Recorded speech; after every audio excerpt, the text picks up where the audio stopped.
Hi, my name is Sherwood Lai. I'm the Interp captain at Bellarmine in Speech and Debate for 2019 to 2020 school year. Today's video will be a continuation of transitions. Last time we focused on transitions with regard to starting or ending the piece or coming into and out of the intro. This time we're going to look at transitions between sections of varying emotional intensity.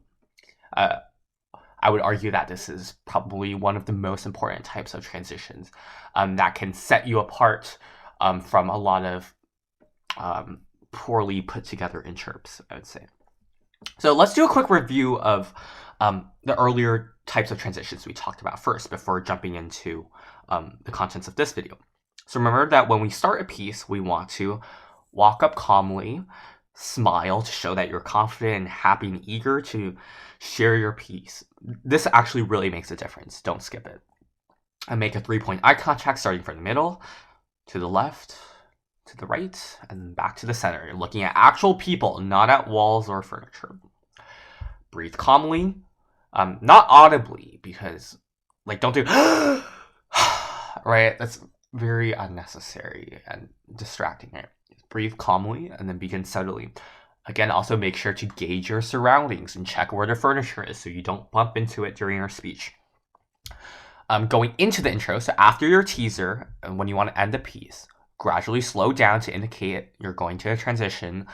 Use a hand gesture or position trick, like kind of gesture naturally with your character, so that when you actually make the transition and the morph out, it's more clean, and you can see that larger contrast. And of course, pause. Pause how long you think you need, and then pause an extra 2 seconds. You'll need it. When we're coming out of the intro, the main thing, again, is just pause. You'll often think that you've paused long enough, but you probably haven't. So don't underestimate it again. Really helps to make that transition clean and feel not rushed. Now, let's talk about transitioning between sections of varying emotional levels. Now, if you remember from the lecture about dramatic plot structure, our piece clearly has ups and downs with different levels of intensity.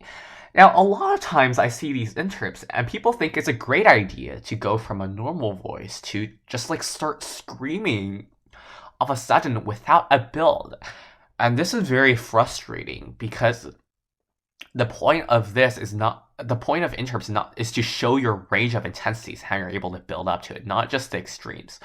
So let's talk about how we make these transitions clear. Also, it doesn't have to be like a climax point. It could be reactions between two characters. This could be a very subtle moment in your piece, or even like a realization like a character has. It doesn't have to be the climax or the following action. So, things to think about. First, what is the emotion the character is feeling prior to the transition? What is the emotion the character is feeling after the transition or post the transition? And then, how can we transition out of these feelings without looking and sounding like we are leaping over a big emotional gap? Oftentimes, silence will actually do the trick. Of course, just because we have silence doesn't mean things don't change, right? You might see gradual, slow changes in physicality, in facial expressions, in emotions. I really want to encourage you to use facial expressions, especially for these type of transitions, and making them specific. We're not just going from happy to sad or sad to happy, right? Maybe it's a character initially starting out confused before having a moment of realization, and then some kind of facial expression of denial or shock, right? And then sadness and acceptance, right? It can be like a range of emotions that is complex. We want to engage specifically your eyes with facial expressions. Oftentimes, even I do this. I use a lot of my eyebrows or facial skin to convey this. All that's fine. Genuine emotion comes from the eyes. And of course, it's difficult, but that's why we practice, right? So, what we should do is first, actually go ahead and do this now. Pick one place in your piece where there's a transition between varying emotional levels in your piece. Maybe your character is feeling fine when he or she or they suddenly bump into their crush, right? And what is that reaction like?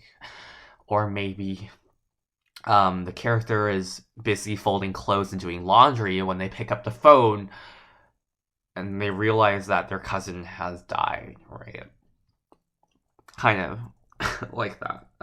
If you've seen way too many DIs, you kind of get the meta joke I'm making, but that's kind of the point. We want a place where a character is reacting to some kind of emotion changing as a result. And oftentimes, these transitions need to happen through facial expressions and through emotions before you even say anything. So don't rush to say the next line in these transitions. Make sure your emotional transition is clear and the character's processing whatever's happening, and then engage the lines.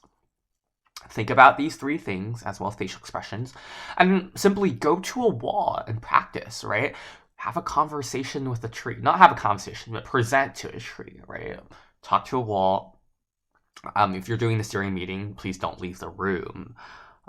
Go to a wall and practice, and then repeat. Try to find all of these transitions, actually practice them. Again, don't assume that you'll just figure it out when you're performing at a tournament. You tend to rush then, right? Really milk out those moments in practice and have them solid and down. So all I have for this video. I really do think this concept is more one that you practice and watch examples and learn than one that can just be lectured to.